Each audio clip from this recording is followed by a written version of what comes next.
Hey guys, আসসালামু আলাইকুম। Welcome back to my new video. আজকের পর্বে আমি আপনাদের সাথে খুবই মজাদার এবং লোভনীয় একটি ভর্তার রেসিপি শেয়ার করব।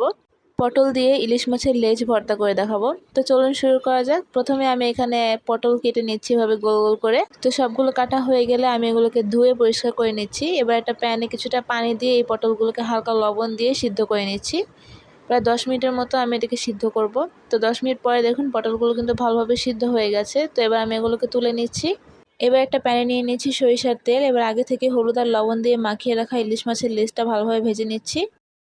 তো মাছটা ভাজা হয়ে গেলে এখানে আমি পেঁয়াজ আর মরিচ অ্যাড করে দিচ্ছি। এবার এগুলোকেও ভালোভাবে ভেজে নিব। তো সব কিছু ভালোভাবে ভাজা হয়ে গেলে এবার আমি এখানে সেই সিদ্ধ করে রাখা পটলগুলো দিয়ে দিচ্ছি। এবার এগুলোকেও ভালোভাবে ভেজে নিতে হবে। এবার সব কিছু ভাজা হয়ে গেলে আমি এখানে দিয়ে দিচ্ছি ধনেপাতা কুচি। তো এই ধনেপাতাটাকেও আমি কিছুক্ষণ ভেজে তারপর সব কিছুকে একবারে উঠিয়ে নিচ্ছি। তো আমি সব কিছুকে উঠিয়ে একটু ঠান্ডা করে নিয়েছি। এবার একটা ব্লেন্ডারের জারে এগুলোকে নিয়ে নিয়েছি এবং এটাকে একটা পেস্ট তৈরি করে নিব। এবার যে মাছটা ভেজে নিয়েছিলাম সেই মাছটাকে আমি কাটা ছাড়িয়ে নিচ্ছি। তো আমার পটলের পেস্টটা রেডি। এবার আমি আবারও প্যানে তেল দিয়ে নিলাম।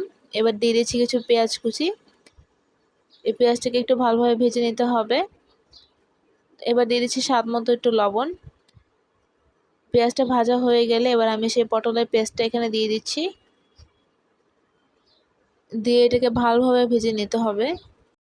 তো এটাকে আমি 3 থেকে 4 মিনিটের মতো একটু ভেজে নিয়েছি।